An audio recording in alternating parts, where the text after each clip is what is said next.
100% the Jets should make that trade. If it's a second and a third for Yannick Ngakoue, 100% they should make that trade. The Jets are so historically bad at drafting second and third rounders. This would at least be like guaranteeing yourself that you could get someone that could play in the NFL. Mm-hmm. Well, Joe Douglas is different. I think he's a different guy that when it comes to drafting. We'll have to see how he drafts. That may be true too, but you would agree. I'm not. Oh yeah, stud pass rusher. Historically, they have been pretty terrible at drafting second. They probably have been. Besides the Giants, the Jets and the Giants, statistically in the last 30 years, have been the worst two teams in the NFL in drafting. The worst. Giants. The Giants too. The Jets and the Giants. I would say the Browns were worse than the Giants. No, the Browns. Jacksonville. There are more players that were drafted by the Browns in the last 30 years that were in a significant amount of time in the NFL than there were in the Giants organization and the Jets organization. Were good on other teams probably. It doesn't matter. Say anything about the team. I'm talking about players that they draft. That's what I'm talking about. And the Giants and the Jets are one of the worst organizations when it comes to drafting in the last 30 years from the second, third, fourth, fifth, and sixth round. So, again, you're absolutely right, Jeff. You just don't know what you're going to hit on. Right. But, I realize you think I'm taking a shot, but I'm saying historically the Jets are so abysmal at getting a hit on a second or third round draft pick that, they'd be doing well to do this, I think. Mm-hmm. No, if the Jets can land this, and this started, the conversation with this particular trade rumor started 9 hours ago. And now it's starting to take a spin over here. And the Jets were talking about Mike Williams making a trade with San Diego to bring in, not San Diego, the LA Chargers. The LA Chargers to bring in Mike Williams, and that fell apart about a week ago. They were trying to get Mike Williams. But this is a story, and they need a pass rusher. They get a pass rusher. They solidify their front seven now. They have their pass rusher. They have C.J. Mosley back. You don't know what they're going to do with Avery Williamson. I've been hearing because they're so packed with the linebacker position, they might be willing to trade Avery Williamson. But here's the thing, though. If they get Ngakoue, though, they can actually permanently shift to a 4-3 defense, which will help Williamson's value, being he's more of a base coverage type, fast type linebacker. He's not really the physical type of middle linebacker that C.J. Mosley is, but he could be an outside guy that could be good in that type of base defense. The one Greg Williams ran well with the Rams when they had James Laurinaitis and Alec Ogletree and guys like that. So if they get Ngakoue, they could definitely do something like that and maybe just get another pass rusher later in the draft on the other side, and they can make that kind of thing work with Quinnen Williams as a defensive tackle.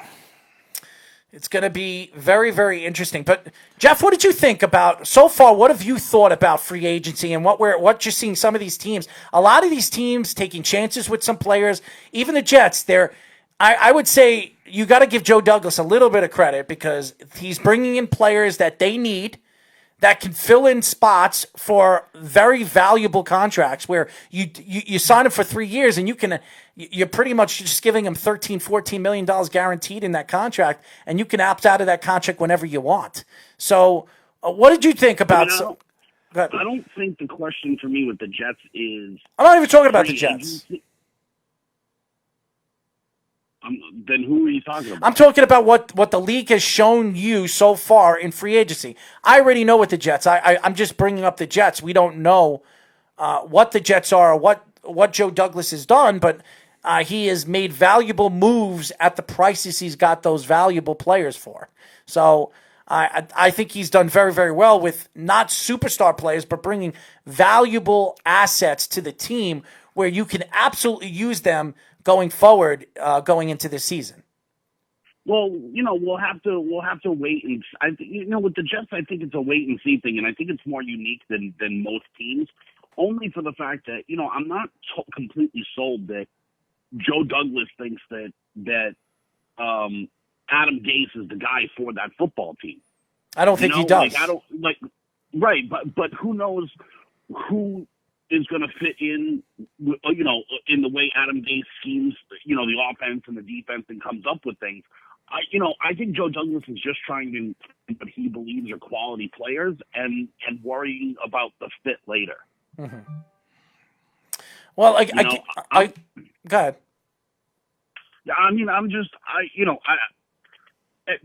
free agency is such a crapshoot because you really never know what you're getting with anybody, with any team. But I think especially the Jets, because I just don't believe that they quite know what they're doing just yet. No, I agree with you. And you have a rookie GM that's never been a GM in the NFL. He's worked under some of the best GMs in professional football, no question. In the last 15 years, he's worked under two GMs that have been very, very successful. You look what Philadelphia is doing this offseason. I'll tell you this right now. Philadelphia has been the most aggressive team this offseason, and they have gotten so much better. So much better in the NFC East compared to all those teams like the Cowboys, who everybody thinks right now are much better, but they gave Amari Cooper a 5-year, $100 million contract. They're going to still have to pay Dak Prescott. They've overpaid some of these players. The pass rusher last year. They lost a lot on defense. They lost a lot on defense, and this is not the same team that everybody thought was going to be the same team they were 2 years ago going into this year. Who are these people that believe that the Cowboys are doing good this offseason?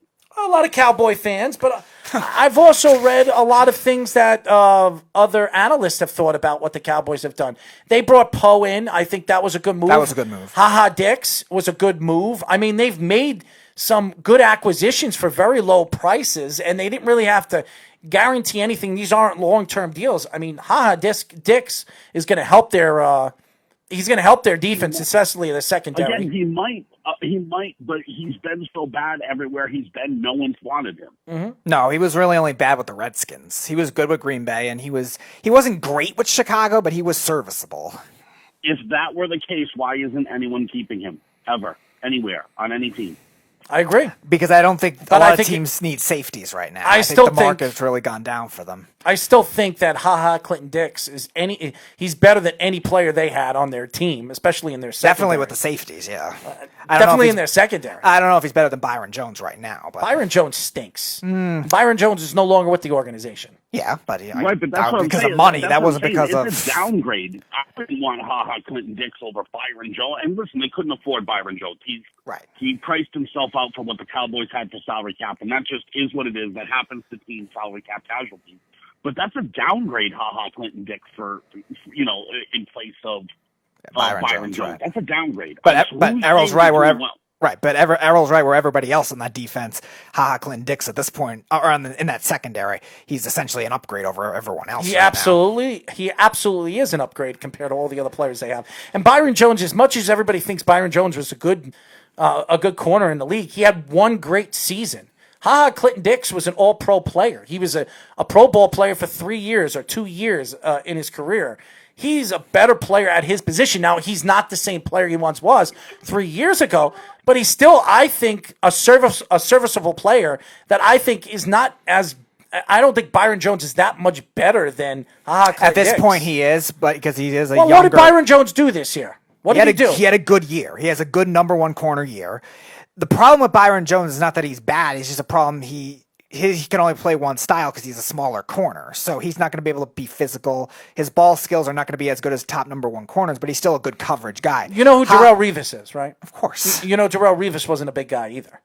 No. He was 5'9", 5'10". Right, but he was physical for a size. He was physical for a Byron size. Jones isn't like that. I know that. Well, Byron Jones should be he should try to transition his game like that because that's he wants to make big time money. You're going to have to transition your game to be that top corner. You're not a top corner, and you think that you deserve top corner money. I'm not saying he's a top 5 corner in football, but he's a number one corner, whereas Clinton Dix at this point is kind of maybe slightly above average, but still more middle of the road safety at this point. I don't know. I think Clinton Dix still has a couple more years good left, and he can have a great season this year and become a Pro Bowl player again. He's got the ability to do that. Now, I don't know what he is or what he thinks he is now as an older player, but he's not even that old. I think he's 29. He's 28, 29 years old. He's still fairly young at the safety position.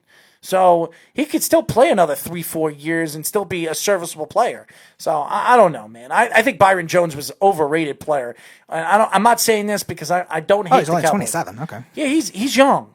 He's a young player. So he's had knee problems over the years, and we all know what he's had. Coming into the league, he had knee problems. That's what happens when you go to the Redskins. Well, also he played for Alabama. Alabama, I think he had knee surgery.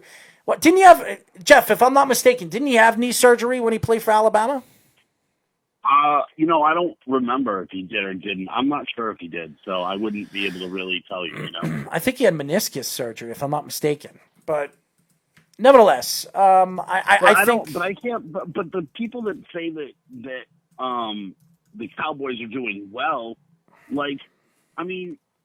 how do you know if they're doing well? Like, year in and year out, the Dallas Cowboys have one of the most talented teams. They went and got Michael Bennett, and they went and had, all these guys that were playing for them last year, and everyone couldn't believe, oh my God, they're so talented. Oh my God, they're so talented. What happened? They missed the playoffs. It doesn't matter who they get. They went and got Gerald McCoy, too. Gerald McCoy, was he any good in Carolina last year? No, he wasn't. Not really. Gerald McCoy hasn't been good for a couple of years now. I think Gerald McCoy was also misused, though, in Carolina, being that he's normally a pass-rushing defensive tackle, and they had him playing end, which is not his strength, really. And he's also regressed, really, as a run stopper, too.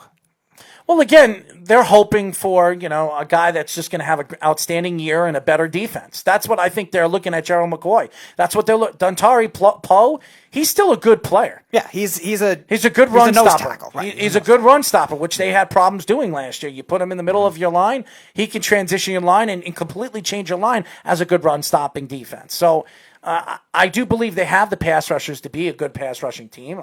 I'm very interested to see what the Cowboys do this year, but even their free agency year has been pretty good. Green Bay, they didn't have a good offseason so far in free agency. Everybody thought that Green Bay... I think Christian Kirksey was a good move, though. They needed help inside.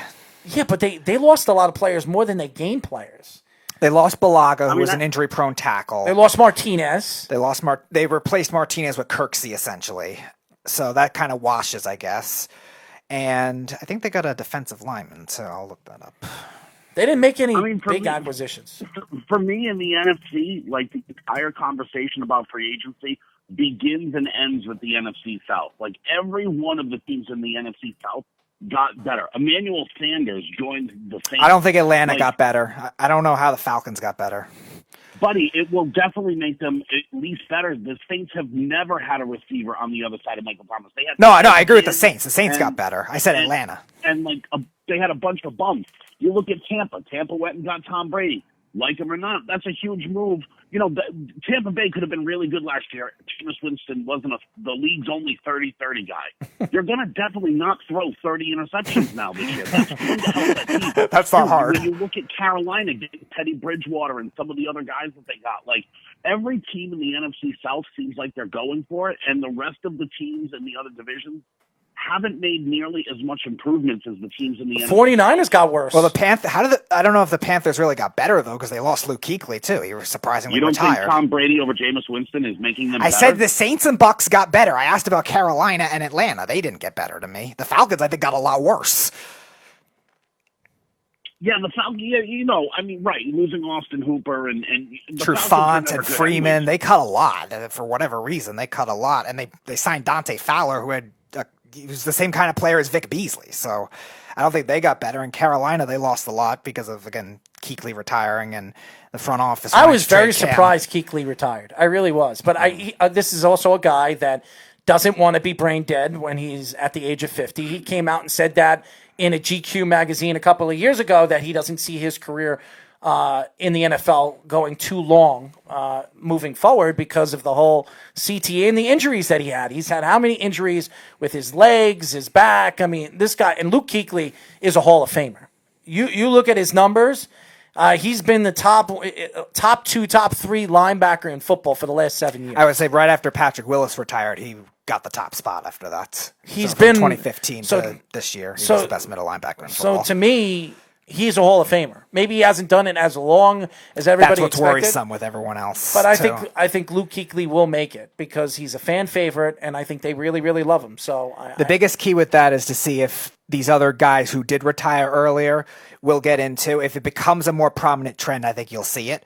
It might take a while for that to happen. Andrew Luck didn't do it long enough. Well, I'm not even talking about Andrew Luck. I'm talking about Calvin Johnson, Patrick Willis, Marshawn Lynch, guys like that are talent-wise, they're not borderline. They're Hall of Famers. It's a shame. It is a shame. We have to see if the NFL will adjust it, the Pro Football Hall of Fame It's a shame to me when you look at guys like Andrew Luck. A lot of these young kids are never going to remember Andrew Luck because Andrew Luck wasn't in the game long enough for you to remember him.